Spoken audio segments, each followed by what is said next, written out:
The play-in tournament's much more likely than it was 3 hours ago. Who cares now? Because I'm here, and I would like to think that I am wanted here. Most importantly, he a dog. We got 4 championships. You are Locked On Warriors. I know Jimmy drinks great wine. Your daily Golden State Warriors podcast. Part of the Locked On Podcast Network. Speculation is just what it is, though. Your team every day. That was devastating. Final score, San Antonio Spurs 114, Golden State Warriors 111. You just beat them by 40 on the road like a week and a half ago. We're going to break down what was a disgusting finish in the Bay Area, a game that the Warriors had no business losing. Credit to the San Antonio Spurs for fighting until the end.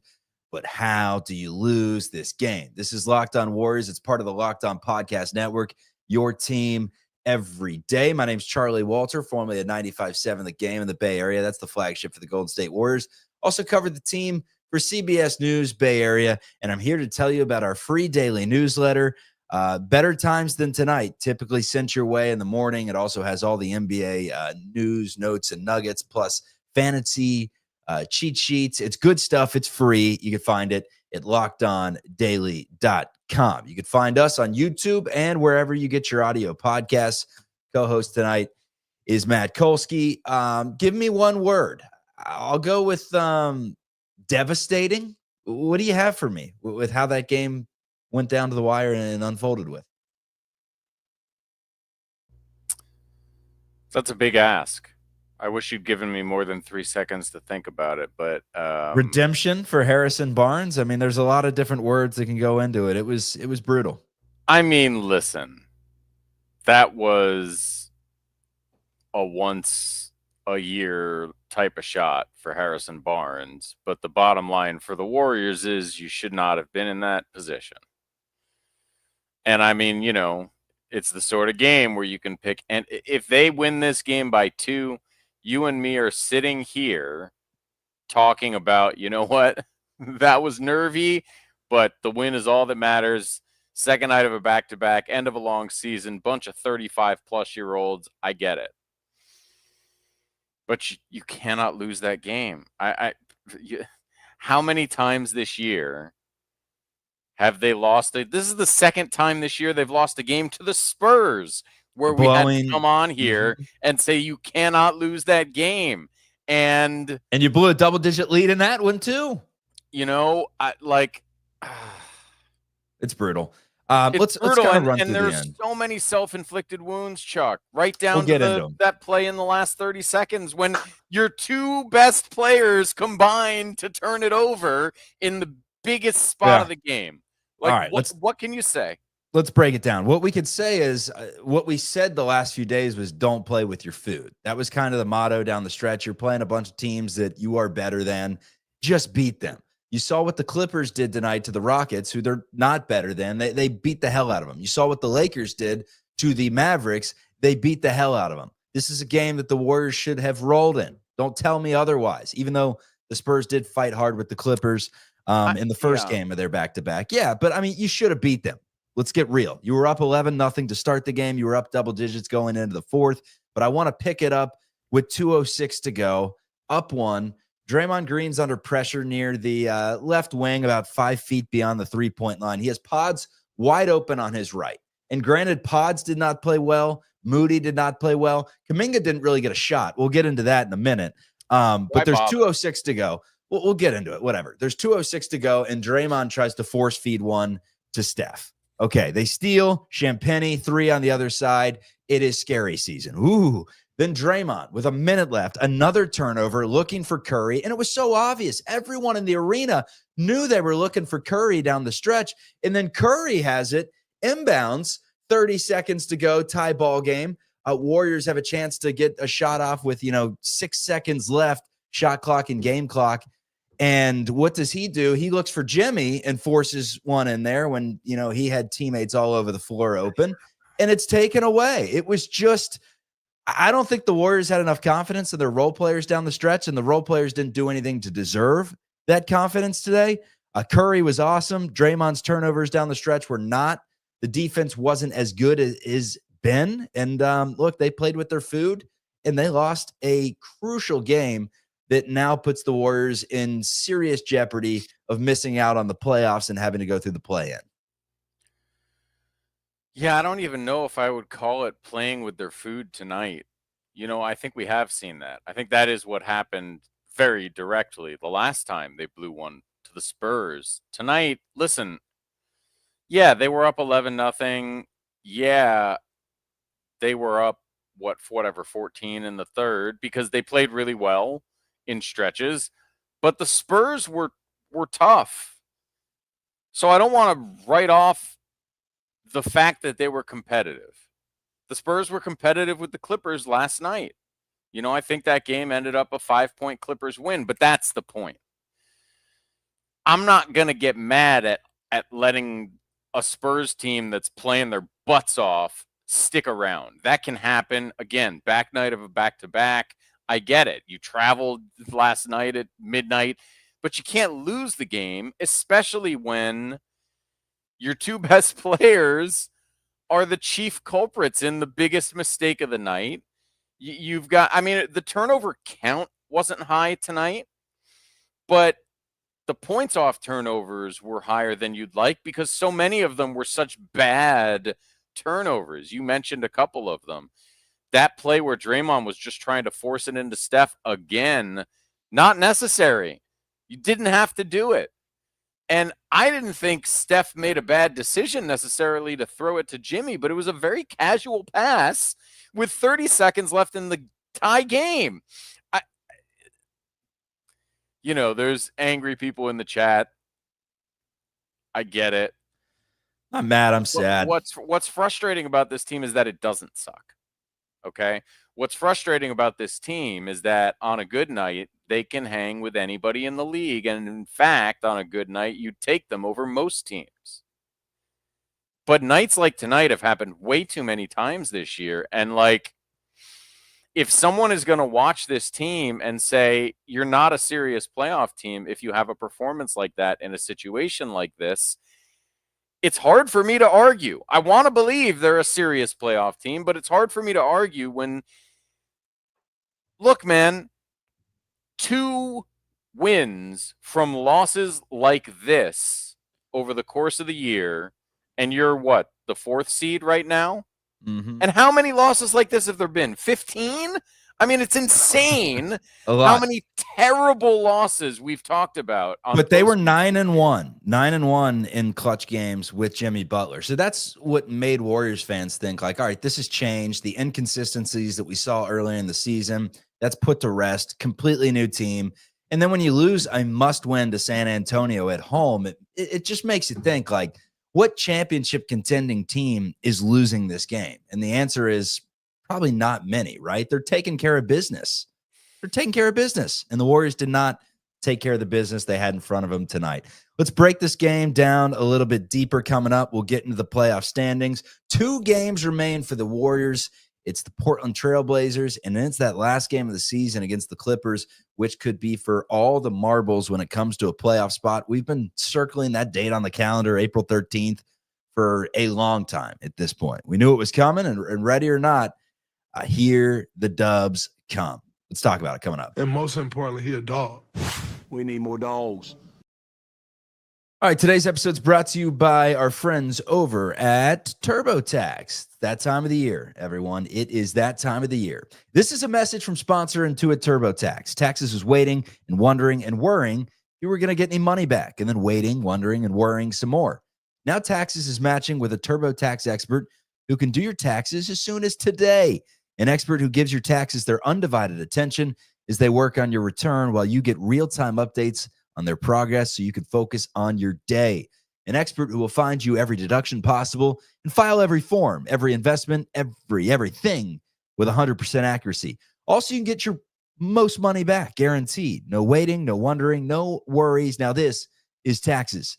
Get an expert now on TurboTax.com. Only available with TurboTax Live full service. Real-time updates only in iOS mobile app.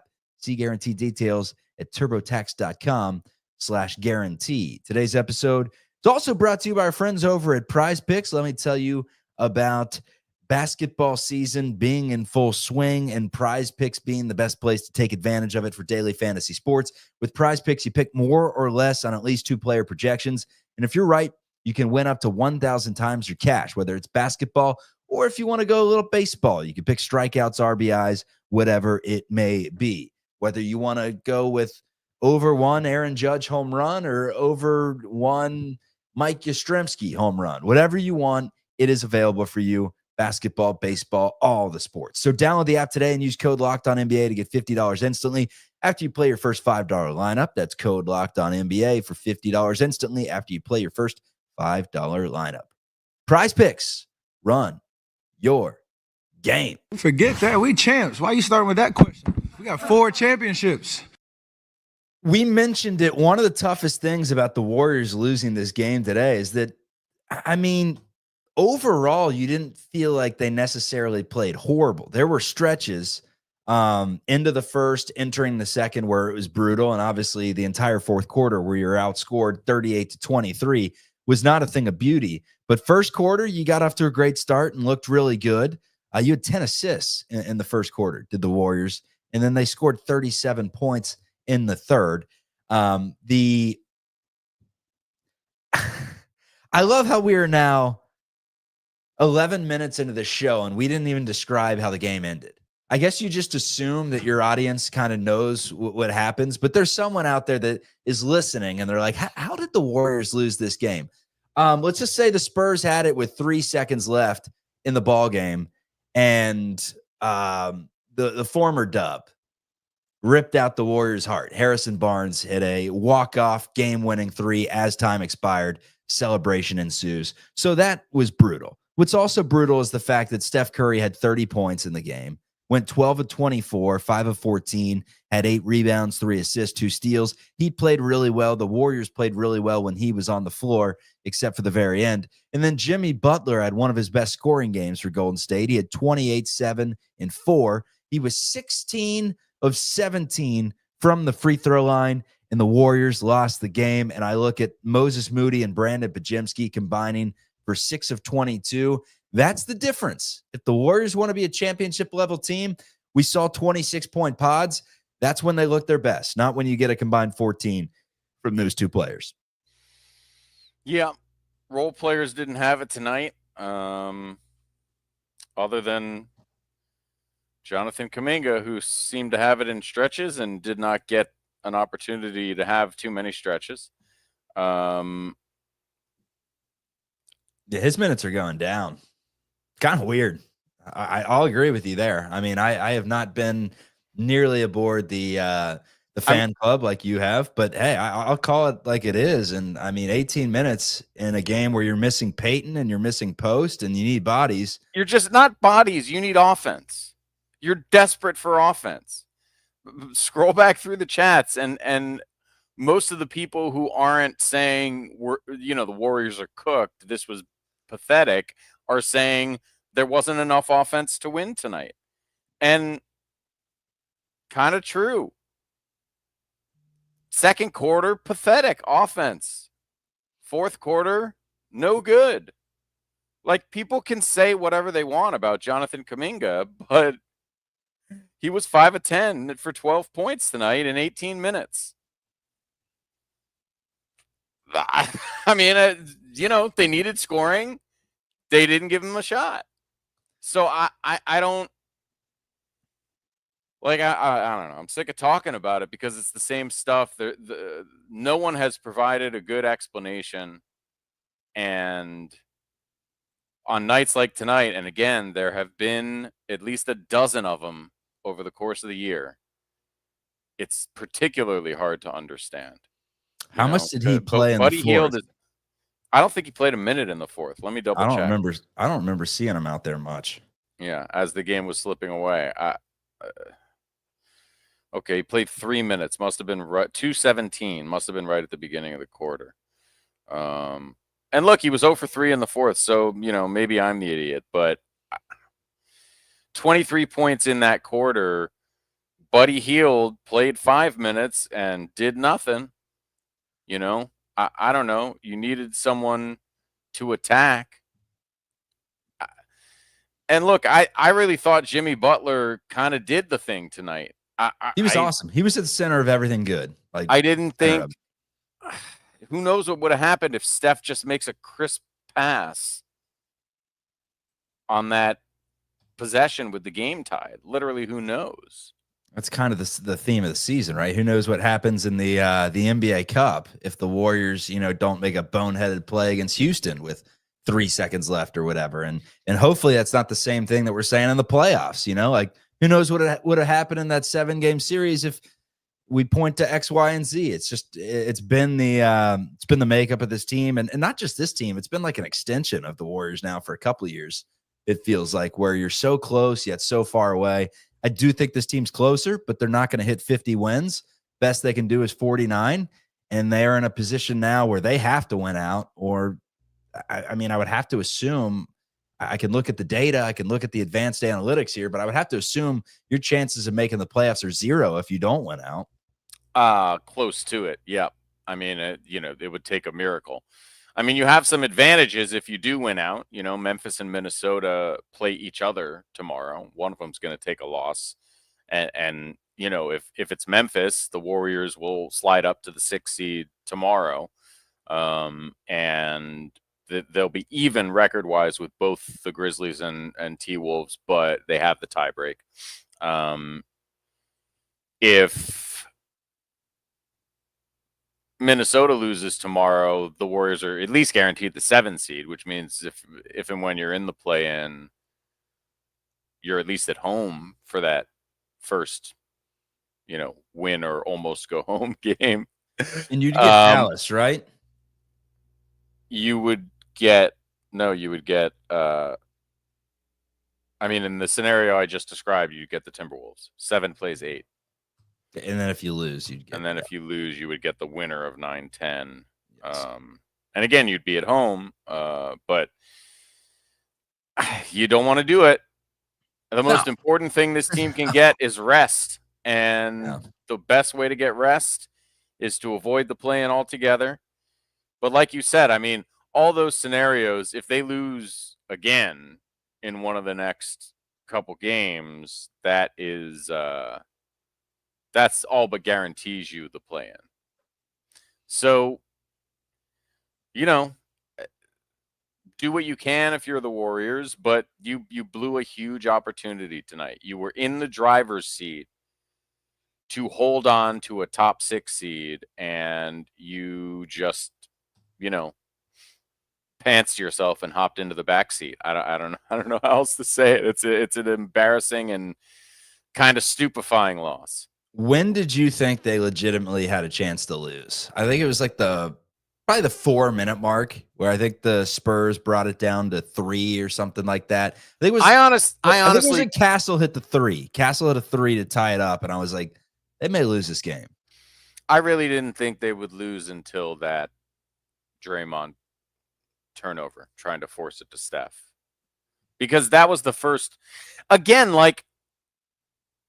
it wasn't a great game. Like we've said, the role players didn't play well, right? But Jimmy and Steph had been so good, I figured they'd get the job done.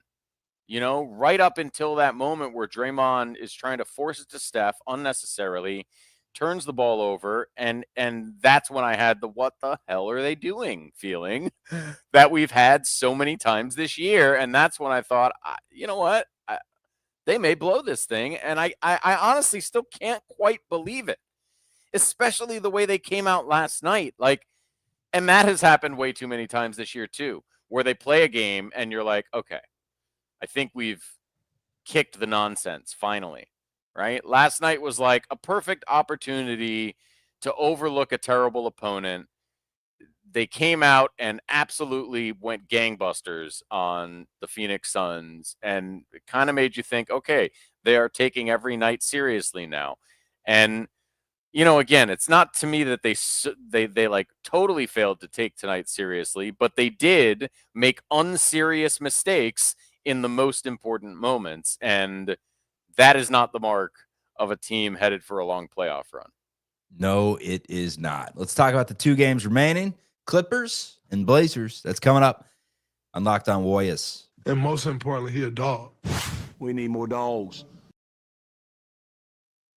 NBA fans, get ready. When they swoosh, you save. Thanks to Dash Pass, every time a player drops 50 or more in a game, you score a huge deal the next day. It's simple. When a player scores 50 or more in a game during the 24-25 NBA regular season, so get it in now, Dash Pass members get 50% off an order, up to $10 off the next day from noon to midnight. Few ways you could save. After the epic 50-point performance, you could go with a game day feast. You can go with the late night cravings, lunch on the go if you need a quick, easy lunch the next day, or you can fuel your watch party. Sign up for Dash Pass and get ready to save. When any player scores 50 or more in a game, Dash Pass members get 50% off an order the next day, up to $10 off. Use promo code NBA50 from noon to midnight after a 50-point game on eligible orders at participating merchants. Must have an active Dash Pass account. Terms apply. Visit DoorDash to learn more. Let's get back to the show. Very, very, very happy that I'm not getting suspended no more. Devastating. Next up, Portland Trailblazers. That game is on. I'm going to have to go ahead and guess it's on the 11th. It is on the 11th. So we will see the Blazers on Thursday, and then we will see the Friday, rather, and then we will see the Clippers last game of the season on the 13th, which is Sunday. So the Blazers up next. They're 35-45 on the season. They've been all right over their last 5. They lost to the Jazz. They beat this Spurs team. They lost to the Bulls. They beat the Raptors. They beat the Hawks. They haven't really played good competition in a minute, and they haven't really beat a team like the Warriors in quite some time. The last time that they beat a team with a better record than the Warriors was the Nuggets, and that was all the way back on March 21st. So it's been a few weeks. Do the Blazers scare you with what we saw of them a month ago? They have some guys that can get hot. Yeah, I mean, I don't know about what we saw a month ago, but yeah, after tonight, the Blazers scare me. The Blazers are a team that's a lot like the Spurs team. They're young. They're not particularly good. You should. Do they scare you, or do the Warriors scare you? Let's put it that way. The combination of the two does, right? It's the combination of what I think we have to admit are now characteristic mistakes from the Warriors, although it's obviously been much better since Jimmy got here, and you hope they turn it around. But I don't think you can feel totally secure about anything with this team. If they've proven one thing over the course of the year, it's that you can't quite trust them. And look, man, they should have obviously won tonight for 1,000 reasons and in 1,000 ways, okay? It also doesn't really super matter in terms of how I expect to see them perform in the playoffs. The question is just how hard do they make their job in the playoffs if they slip to 7 or 8 by kicking away games they ought to win in the regular season. I mean, I do think you'll see fewer of these mistakes in the postseason, although, you know, bad habits die hard. But